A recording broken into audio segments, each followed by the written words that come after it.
Whispers here. Today I'm going to be doing a close-up whispered reading of chapters 2 and 3 of Howl's Moving Castle.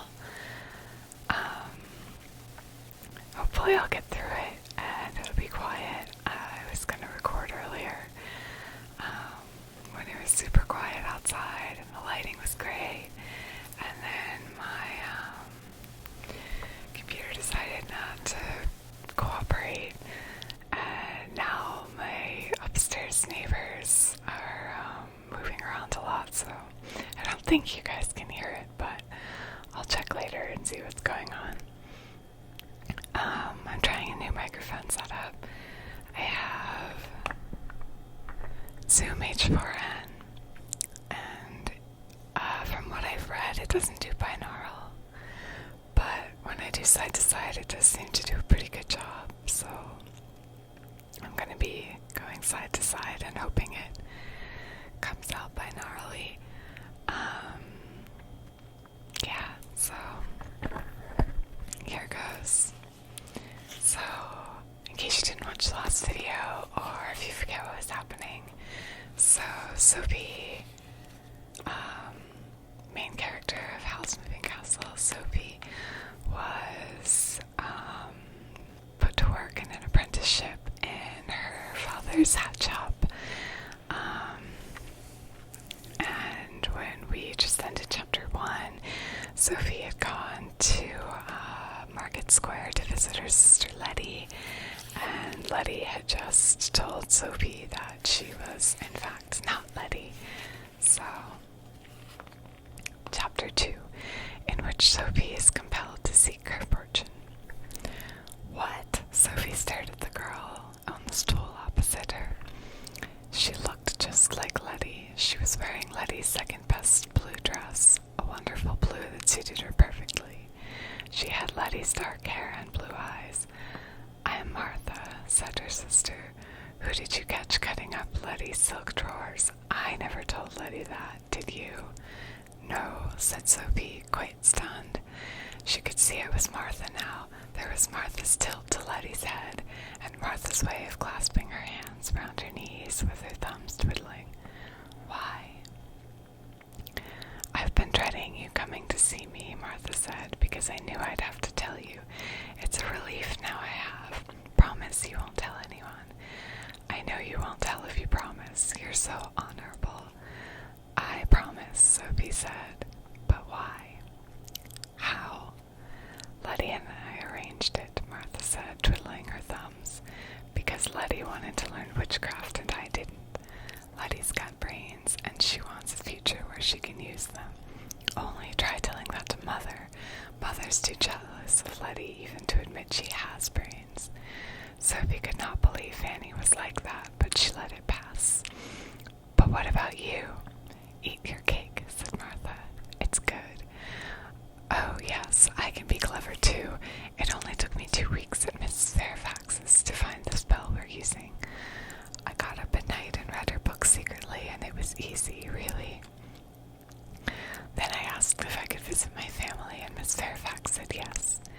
She's a dear. She thought I was homesick. So I took the spell and came here, and Letty went back to Miss Fairfax, pretending to be me. The difficult part was the first week, when I didn't know all the things I was supposed to know. It was awful. But I discovered that people like me. They do, you know, if you like them. And then it was all right. And Miss Fairfax hasn't kicked Letty out, so I suppose she managed to." Sophie chomped at cake she was not really tasting. "But what made you want to do this?"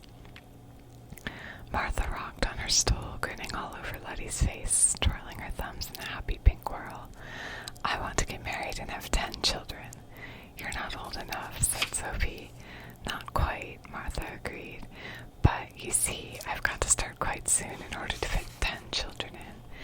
And this way gives me time to wait and see if the person I want likes me for being me. The spell's going to wear off gradually, and I should get more and more like myself, you see." Sophie was so astonished that she finished her cake without noticing what kind it had been. "Why 10 children?" "Because that's how many I want," said Martha. I never knew. Well, it wasn't much good going on about it when you were so busy backing Mother up about me making my fortune, Martha said. You thought Mother meant it. I did too, until Father died and I saw she was just trying to get rid of us, putting Letty where she was bound to meet a lot of men and get married off, and sending me as far away as she could. I was so angry, I thought, why not? And I spoke to Letty and she was angry and we fixed it up. Oh no, my upstairs neighbors are hammering now. Hopefully you can't hear that. And I spoke to Letty and she was just as angry and we fixed it up. We're fine now. But we both feel bad about you. You are far too clever and nice to be stuck in that shop for the rest of your life. We talked about it, but we couldn't see what to do. I'm all right, Sophie protested, just a bit dull. All right, Martha exclaimed. Yes, you prove you're all right by not coming here for months, and then turning up in a frightful gray dress and shawl, looking as if even I scare you. What's Mother been doing to you? Nothing, Sophie said, uncomfortably. We've been rather busy. You shouldn't talk about Fanny that way, Martha. She is your mother. Yes, and I'm enough like her to understand her, Martha retorted. That's why she sent me so far away, or tried to. Mother knows you don't have to be unkind to someone in order to exploit them. She knows how dutiful you are. She knows you have this thing about being a failure because you're only the eldest. She's managed you perfectly and got you slaving away for her. I bet she doesn't pay you.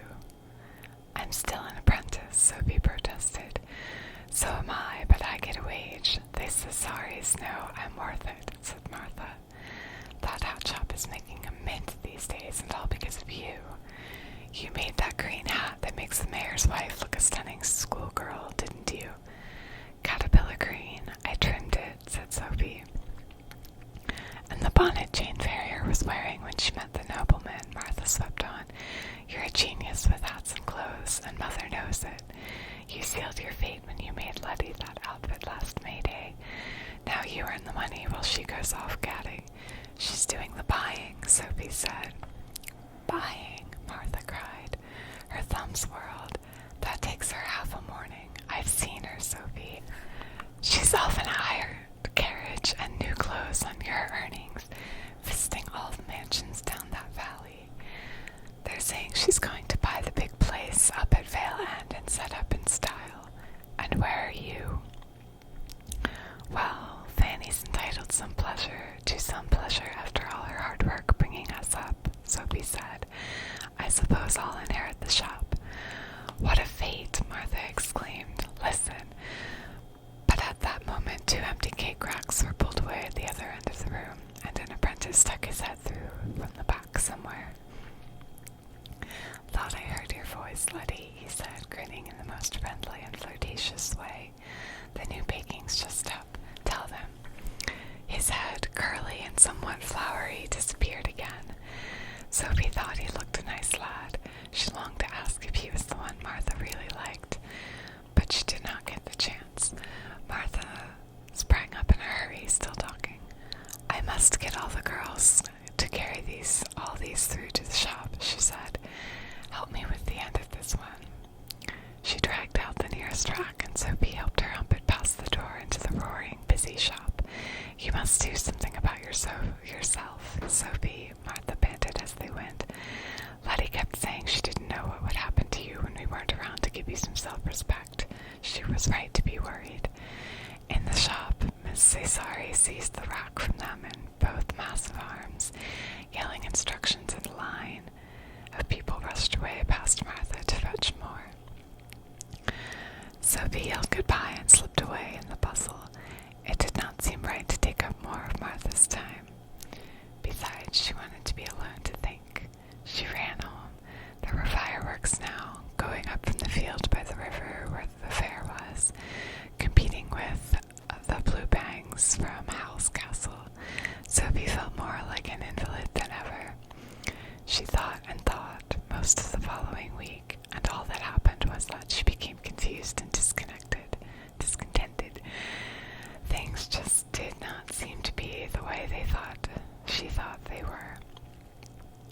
She was amazed at Letty and Martha.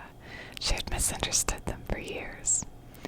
But she could not believe that Fanny was the kind of woman Martha said. There was a lot of time for thinking, because Bessie duly left to be married, and Sophie was merely alone in the shop.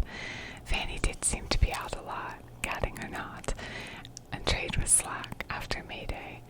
After 3 days, Sophie plucked up the courage to ask Fanny, "Shouldn't I be earning a wage?"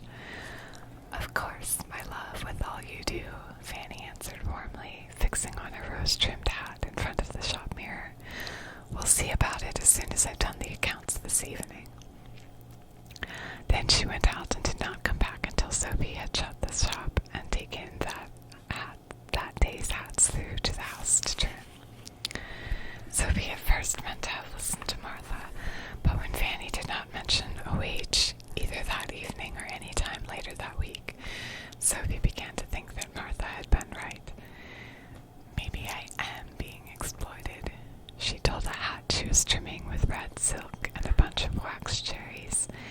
"But someone has to do this, or there will be no hats at all to sell."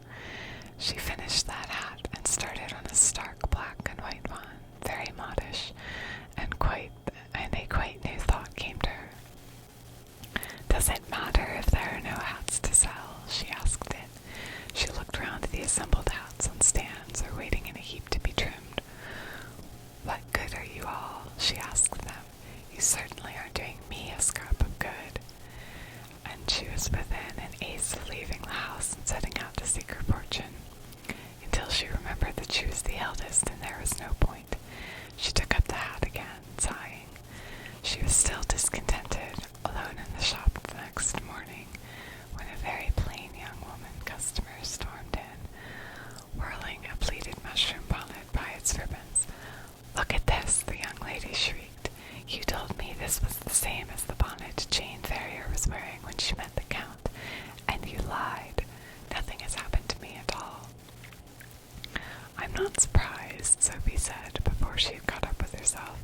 "If you're fool enough to wear that bonnet with a face like that, you wouldn't have to have the wit to spot the king himself if he came begging, if he hadn't turned to stone first just at the sight of you." The customer glared. Then she threw the bonnet at Sophie and stormed out of the shop. Sophie carefully crammed the bonnet into the wastebasket, panting rather. The rule was, lose your temper, lose a customer. She had just proven that rule. It troubled her to realize how very enjoyable it had been. Sophie had no time to recover. There was the sound of wheels and horse hooves, and a carriage darkened the window. The shop bell clanged, and the grandest customer she had ever seen sailed in, with a sable wrap drooping from her elbows and diamonds winking all over her black, dense dress. Sophie's eyes went to the lady's wide hat first. Real ostrich plume dyed to reflect pinks and greens and blues winking in the diamonds, and yet still look black. This was a wealthy hat. The lady's face was carefully beautiful. The chestnut brown hair made her seem young, but Sophie's eyes took in the young man who followed the lady in a slightly formless-faced person with reddish hair, quite well-dressed, but pale and obviously upset. He stared at Sophie with a kind of beseeching horror. He was clearly younger than the lady. Sophie was puzzled. "Miss Hatter?" the lady asked in a musical but commanding voice. "Yes," said Sophie. The man looked more upset than ever. Perhaps the lady was his mother. "I hear you sell the most heavenly hats," said the lady. "Show me." Sophie did not trust herself to answer in her present mood. She went and got out hats. None of them were in this lady's class, but she could feel the man's eyes following her, and that made her uncomfortable. The sooner the lady discovered the hats were wrong for her, the sooner this odd pair would go. She followed Fanny's advice and got out the wrongest first. The lady began rejecting hats instantly. "Dimples," she said to the pink bonnet, and "youth" to the caterpillar green one. To one of the twinkles and veils she said, "Mysterious allure, how very obvious. What else?"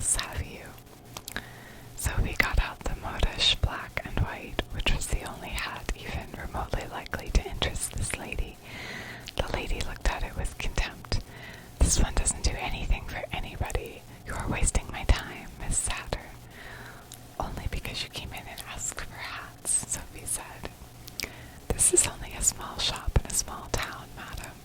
Why did you? Behind the lady, the man gasped and seemed to be trying to signal warningly. Bother to come in, Sophie finished, wondering what was going on. I always bother when someone tries to set themselves up against the Witch of the Waste, said the lady. I've heard of you, Miss Hatter, and I don't care for your competition or your attitude. I came to put a stop to you. There. She spread out her hand in a flinging motion towards Sophie's face. You mean you're the Witch of the Waste? Sophie quavered. Her voice seemed to have gone strange with fear and astonishment. I am, said the lady, and let that teach you to meddle things that belong to me. I don't think I did. There must be some mistake, Sophie croaked. The man was now staring at her in utter horror, though she could not see why. No mistake, Miss Hatter, said the witch. Come, Gaston. She turned and swept to the shop door. While the man was humbly opening it for her, she turned back to Sophie. By the way, you won't be able to tell anyone that you're under a spell, she said. The shop door tolled like a funeral bell as she left. Sophie put her hands to her face, wondering what the man had stared at. She felt soft, leathery wrinkles. She looked at her hands. They were wrinkled too, and skinny, with large veins in the back and knuckles like knobs. She pulled her gray skirt against her legs and looked down at skinny, decrepit ankles and feet, which had made her shoes all knobbly. They were the legs of someone about 90, and they seemed to be real. Sophie got herself to the mirror and found she had to hobble. The face in the mirror was quite calm because it was what she expected to see. It was the face of a gaunt old woman, withered and brownish, surrounded by wispy hair. Her own eyes, yellow and watery, stared out at her, looking rather tragic. Don't worry, old thing, Sophie said to the face. You look quite healthy. Besides, this is much more like you really are. She thought about her situation quite calmly. Everything seemed to have gone calm and remote. She was not even particularly angry with the Witch of the Waste. Well, of course I shall have to do for her when I get the chance, she told herself. But meanwhile, if Letty and Martha can stand being one another, I can stand being like this. But I can't stay here. Fanny would have a fit. Let's see. This gray dress is quite suitable, but I shall need my shawl and some food. She hobbled over to the shop door and carefully put up the closed notice. Her joints creaked as she moved. She had to walk bowed and slow, but she was relieved to discover that she was quite a hale old woman. She did not feel weak or ill, just stiff. She hobbled to collect her shawl and wrapped it over her head and shoulders, as old women did. Then she shuffled through the house, where she collected her purse with a few coins in it and a parcel of bread and cheese. She let herself out of the house, carefully hiding the key in the usual place, and hobbled away down the street, surprised at how calm she felt. She did wonder if she should say goodbye to Martha, but she did not like the idea of Martha not knowing her. It was best to just go. Sophie decided she would write to both her sisters when she got wherever she was going, and shuffled on through the field where the fair had been, over the bridge, and on into the country.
crawled on her bony knees to peer past the leaves and flowers and thorns into the insides of the hedge and discovered a thin grey dog in there. It was hopelessly trapped by a stout stick which had somehow gotten twisted into a rope that was tied round its neck. The stick had wedged itself between two branches of the hedge so that the dog could barely move. It rolled its eyes widely at Sophie's peering face. As a girl, Sophie was scared of all dogs. Even as an old woman, she was quite alarmed by the 2 rows of white fangs in the creature's open jaws. But she said to herself, "The way I am now, it's scarcely worth worrying about," and felt in her sewing pocket for her scissors. She reached into the hedge with the scissors and sawed away at the rope around the dog's neck. The dog went very wild. It flinched away from her and growled, but Sophie sawed bravely on. "You'll starve or throttle to death, my friend," she told the dog in her cracked old voice, "unless you let me cut you out already. Maybe... In fact, wait, what? Sorry. Unless you let me cut you loose. In fact, I think someone has tried to throttle you already. Maybe that accounts for your wildness." The rope had been tied quite tightly around the dog's neck, and the stick had been twisted viciously into it. It took a lot of sawing before the rope parted and the dog was able to drag itself out from under the stick. "Would you like some bread and cheese?" Sophie asked it, but the dog just growled at her, forced its way out through the opposite side of the hedge, and slunk away. "There's gratitude for you," Sophie said, rubbing her prickled arms. But you left me a gift in spite of yourself." She pulled the stick that had trapped the dog out of the hedge and found it was a proper walking stick, well trimmed and tipped with iron. Sophie finished her bread and cheese and set off walking again. The lane became steeper and steeper, and she found the stick a great help. It was also something to talk to. Sophie thumped along with a will, chatting to her stick. After all, old people often talk to themselves. "There's 2 encounters," she said, "and not a scrap of magical gratitude from either. Still, you're a good stick. I'm not grumbling, but I'm surely due to have a 3rd encounter, magical or not. In fact, I insist on one. I wonder what it will be." This 3rd encounter came towards the end of the afternoon when Sophie had worked her way quite high into the hills. A countryman came whistling down the lane towards her. A shepherd, Sophie thought, going home after seeing his sheep. He was a well-set-up young fellow of 40 or so. "Gracious," Sophie said to herself. "This morning I'd have seen him as an old man. How one's point of view does alter." When the shepherd saw Sophie mumbling to herself, he moved rather carefully over to the other side of the lane and called out with a great heartiness, "Good evening to you, Mother. Where are you off to?" "Mother," said Sophie. "I'm not your mother, old young man." "A manner of speaking," the shepherd said, edging along the opposite hedge. "I was only meaning a polite inquiry, seeing you walking into the hills at the end of the day. You won't get down into Upper Folding before nightfall, will you?" Sophie had not considered this. She stood in the road and thought about it. "It doesn't matter, really," she said, half to herself. "You can't be fussy when you're off to seek your fortune." "Can't you indeed, Mother?" said the shepherd. He had now edged himself downhill with Sophie and seemed to feel better for it. "Then I wish you good luck, Mother, provided your fortune don't have nothing to do with charming folks' cattle." And he took off down the road in great strides, almost running, but not quite. Sophie stared after him indignantly. "He thought I was a witch," she said to her stick. She had half a mind to scare the shepherd by shouting nasty things after him, but that seemed a little unkind. She plugged on uphill, mumbling. Shortly, the hedges gave way to bare banks, and the land beyond became heathery upland with a lot of steepness beyond that, covered with yellow, rattling grass. Sophie kept grimly on. By now her knobby old feet ached, and her back and her knees. She became too tired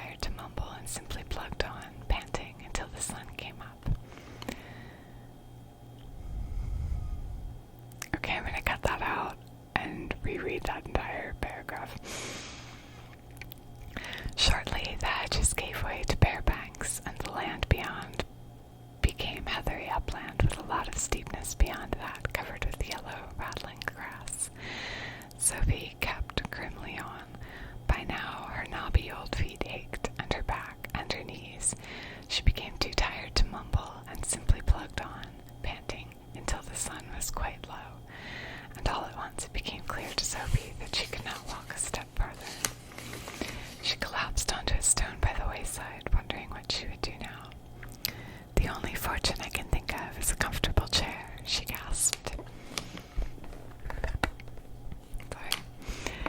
The stone proved to be on a sort of headland, which gave Sophie a magnificent view of the way she had come.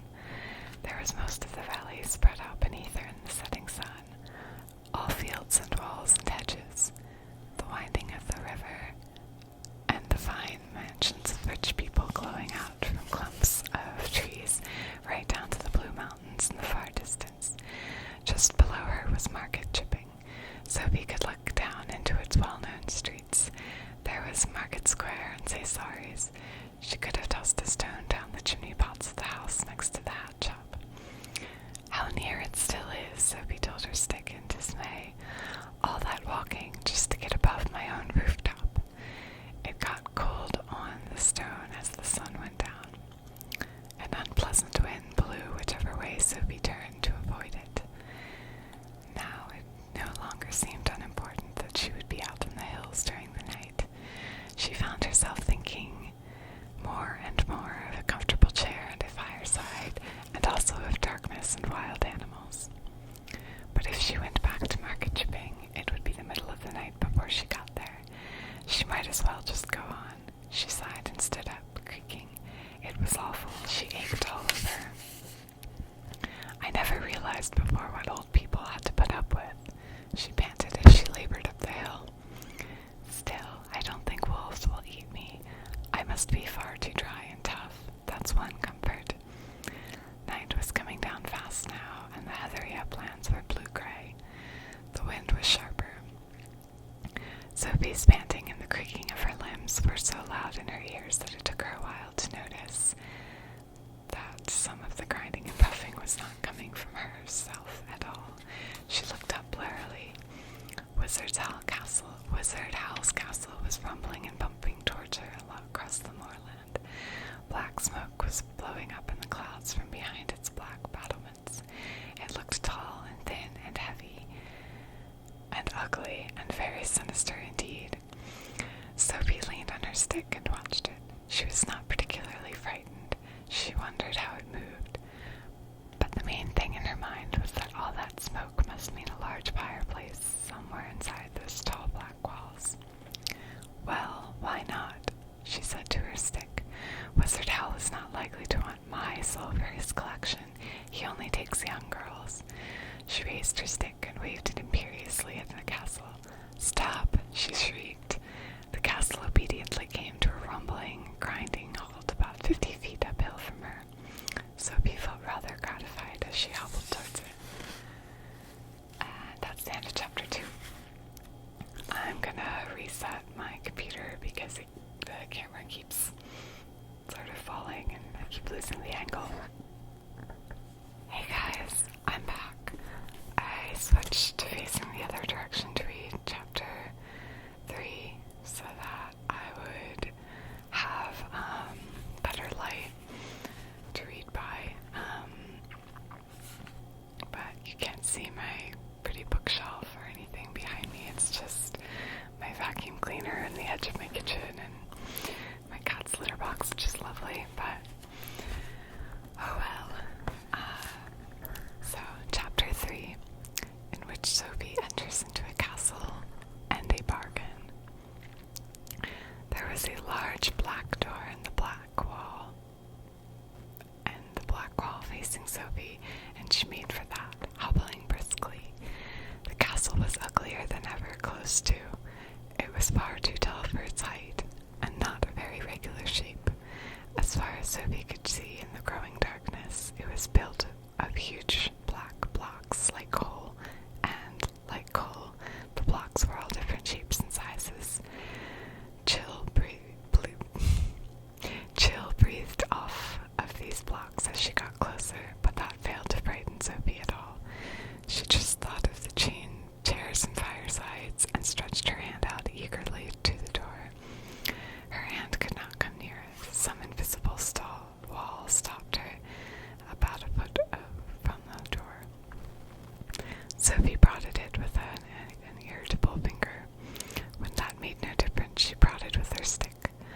The wall seemed to be all over the door, from as high as her stick could reach, and right down to the heather sticking out from under the doorstep. "Open up," Sophie cackled at it. That made no difference to the wall. "Very well," Sophie said. "I'll find your back door." She hobbled off the left-hand corner of the castle, that being both nearest and slightly downhill, but she could not get round the corner. The invisible wall stopped her as soon as she was level with the irregular black cornerstones. At this, Sophie said a word she had learned from Martha, that neither old ladies nor young girls are supposed to know, and stumped uphill and anti-clockwise to the castle's right-hand corner. There was no barrier there. She turned that corner and hobbled eagerly towards the second big black door in the middle of that side of the castle. There was a barrier over that door, too. Sophie glowered at it. "I call that very unwelcoming," she said.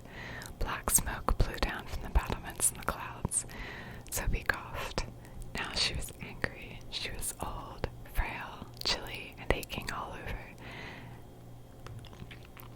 Night was coming on, and the castle just sat and blew smoke at her. "I'll speak to Howl about this," she said, and set off fiercely to the next corner. There was no barrier there. Evidently you had to go around the castle anti-clockwise.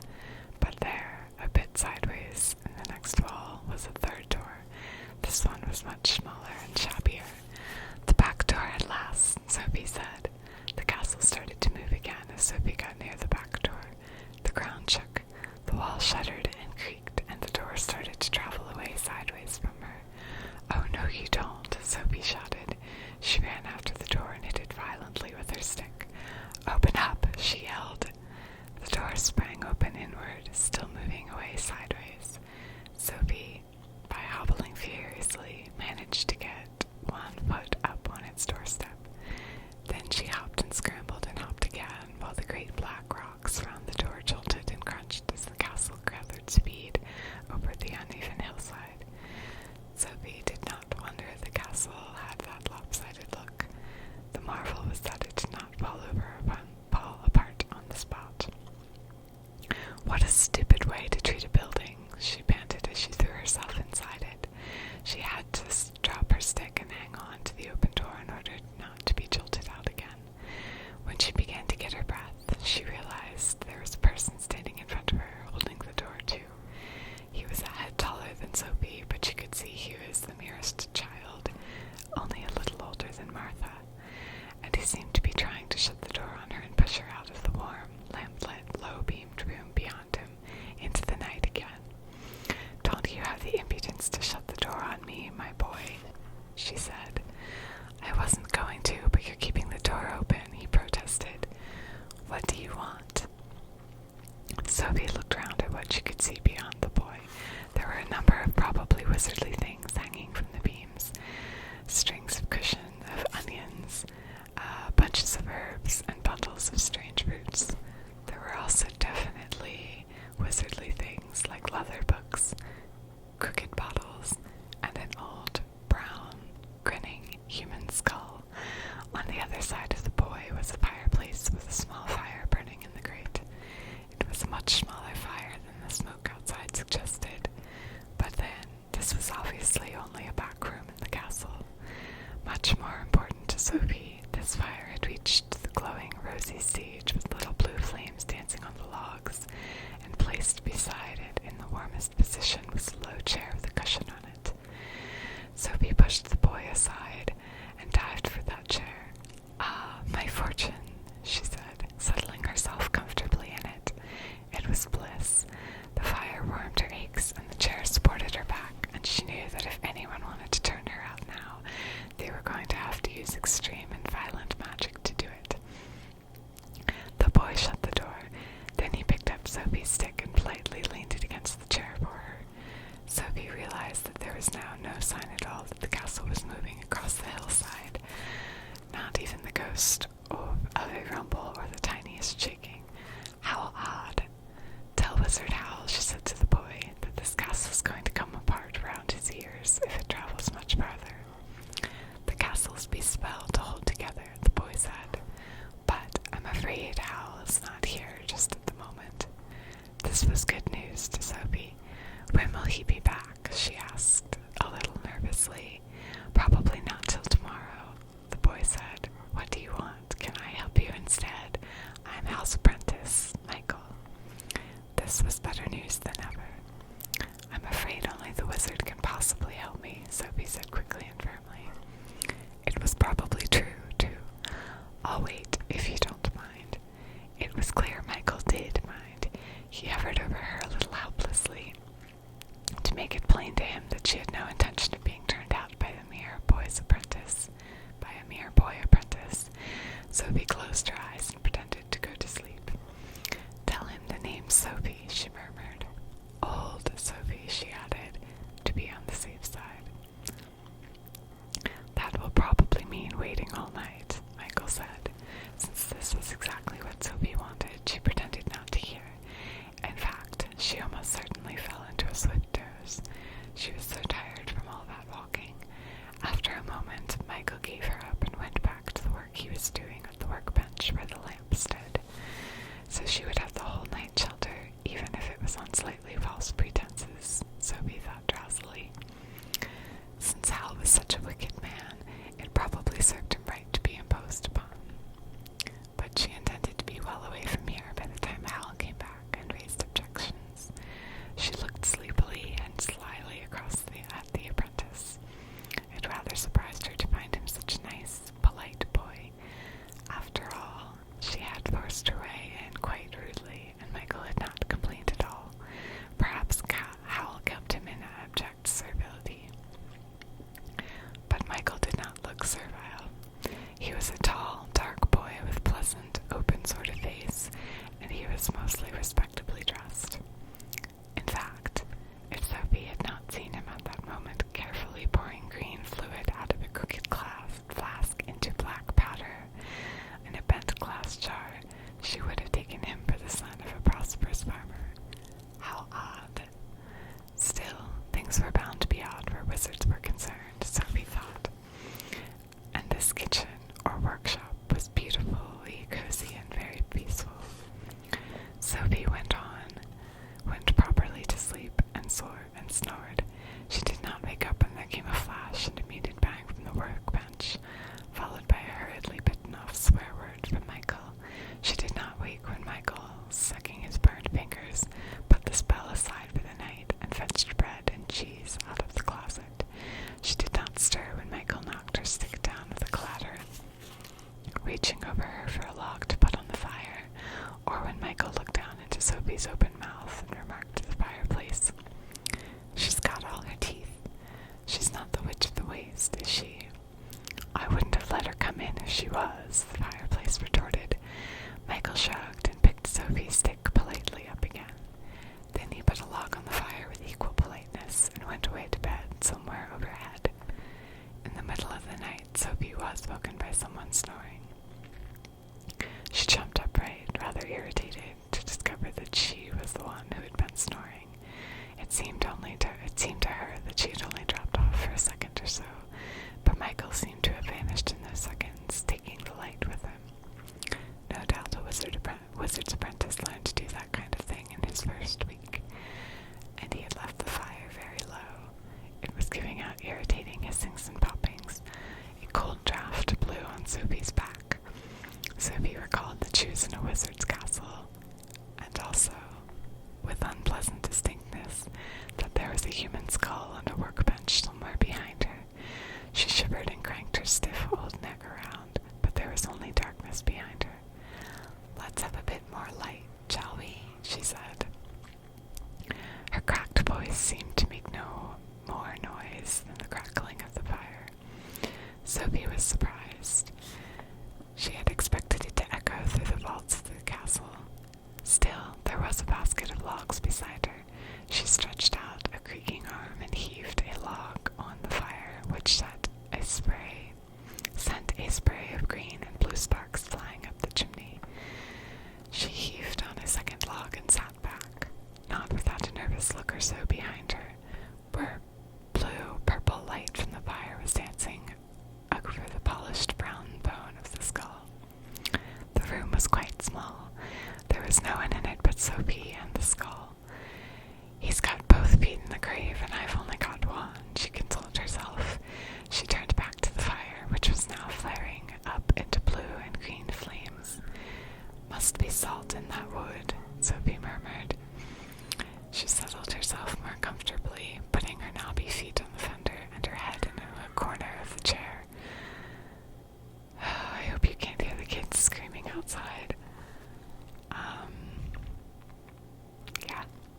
Neighbors are fun.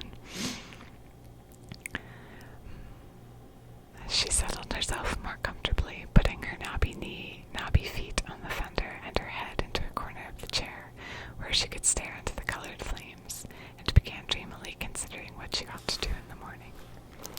But she was sidetracked a little by imagining a face in the flames. It would be a thin blue face, she murmured. Very long and thin, with a thin blue nose. But those curly green flames on top are most definitely your hair. Suppose I didn't go until Howl gets back. Wizards can lift spells, I suppose. And those purple flames near the bottom make the mouth. You have savage teeth, my friend. You have... wow. Alright, I don't know if I'm gonna have to cut that out or not. I suppose you have 2 green tufts of flames for eyebrows. Curiously enough, the only orange flame in the fire were under the green eyebrow flames, just like eyes, and they each had a little purple glint in the middle that Sophie could almost imagine looking at her like the pupil of an eye. On the other hand, Sophie continued looking at the orange flames. If the spell was off, I'd have my heart eaten before I could turn around.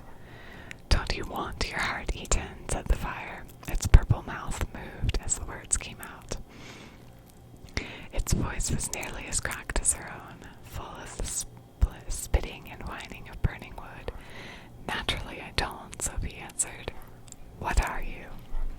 A fire demon, answered the purple mouth. There was more whine than spit to its voice as it said, I'm bound to this hearth by contract. I can't move from this spot. Then its voice became brisk and crackling. And what are you? It asked. I can see you're under a spell. This roused Sophie from her dreamlike state. You see, she exclaimed. Can you take the spell off? There was a popping, blazing silence while the orange eyes in the demon's wavering blue face traveled up and down Sophie. It's a strong spell, it said at length. It feels like one of the Witch of the Wastes to me. It is, said Sophie. But it seems more than that, crackled the demon. I detect 2 layers, and of course you won't be able to tell anyone about it unless they know already. It gazed at Sophie a moment longer. I shall have to study it, it said. How long will that take? Sophie asked. It may take a while, said the demon, and it added, in a soft, persuasive flicker, how about making a bargain with me? I'll break your spell if you agree to break this contract I'm under. Sophie looked warily at the demon's thin, blue face. It had a distinctly cunning look as it made this proposal. Everything she had read showed the extreme danger of making a bargain with the demon, and there was no doubt that this one did look extraordinarily evil. There were those long, purple teeth. Are you sure you're being quite honest? She said. Not completely, admitted the demon. But do you want to stay like that till you die?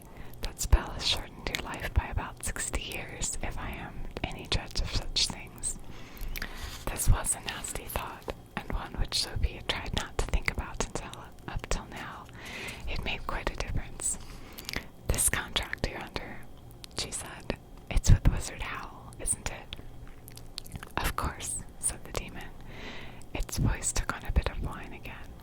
I'm fastened to this hearth, and I can't stir so much as a foot away. I'm forced to do most of the magic around here. I have to maintain the castle and keep it moving, and do special effects to scare people off, as well as anything else Howl wants. Howl's quite heartless, you know. Sophie did not need telling that Howl was heartless. On the other hand, the demon was probably quite as wicked. Don't you get anything out of this contract at all? She said. I wouldn't have entered into it if I didn't, said the demon, flickering sadly. But I wouldn't have done if I'd known what it would be like. I'm being exploited. In spite of her caution, Sophie felt a good deal of sympathy for the demon. She thought of herself making hats for Fanny while Fanny went gadding. All right, she said. What are the terms of the contract?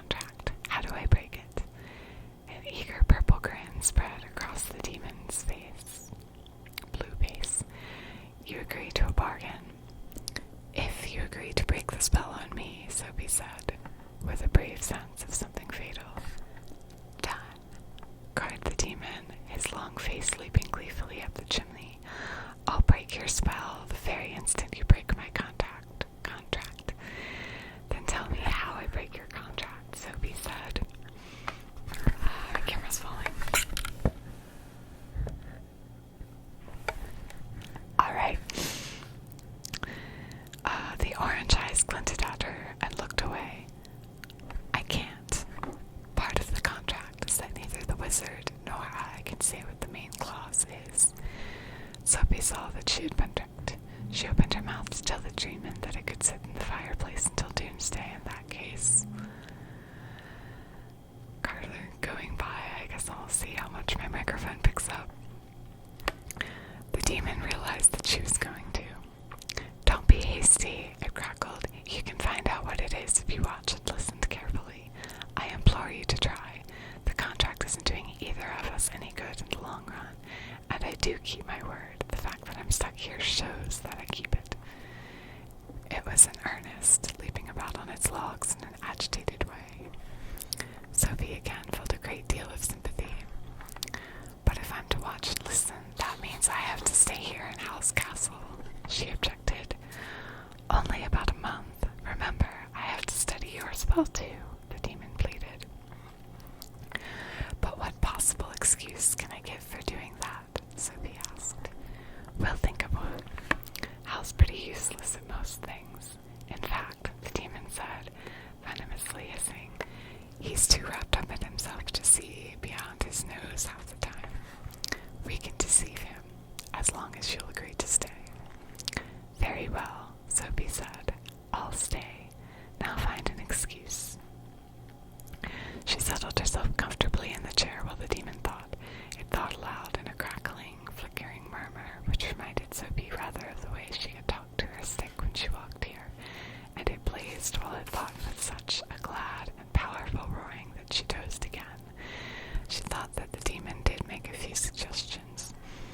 She remembered shaking her head to the notion that she should pretend to be Hal's long-lost great-aunt, and to one or two others even more far-fetched, but she did not remember very clearly.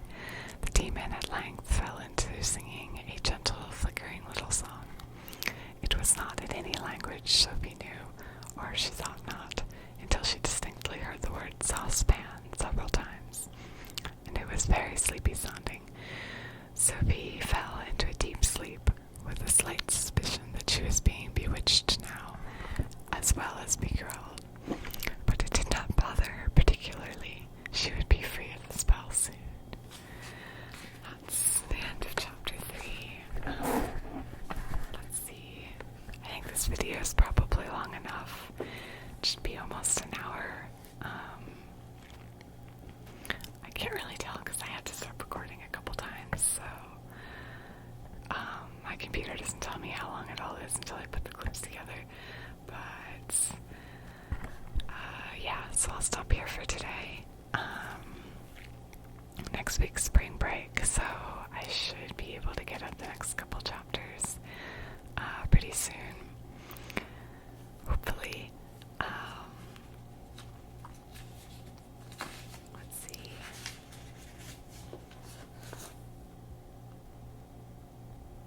There are 21 chapters, so we're on chapter 4. Alright. Well, I hope you enjoyed. Let me know what you're thinking so far of Howl's. I'm so bad at cameras. Of Howl's moving castle. And let me know what you think so far of the ASMR video. Definitely let me know if this binaural, semi-binaural thing is working. Yeah, so I guess that's it. Bye for now.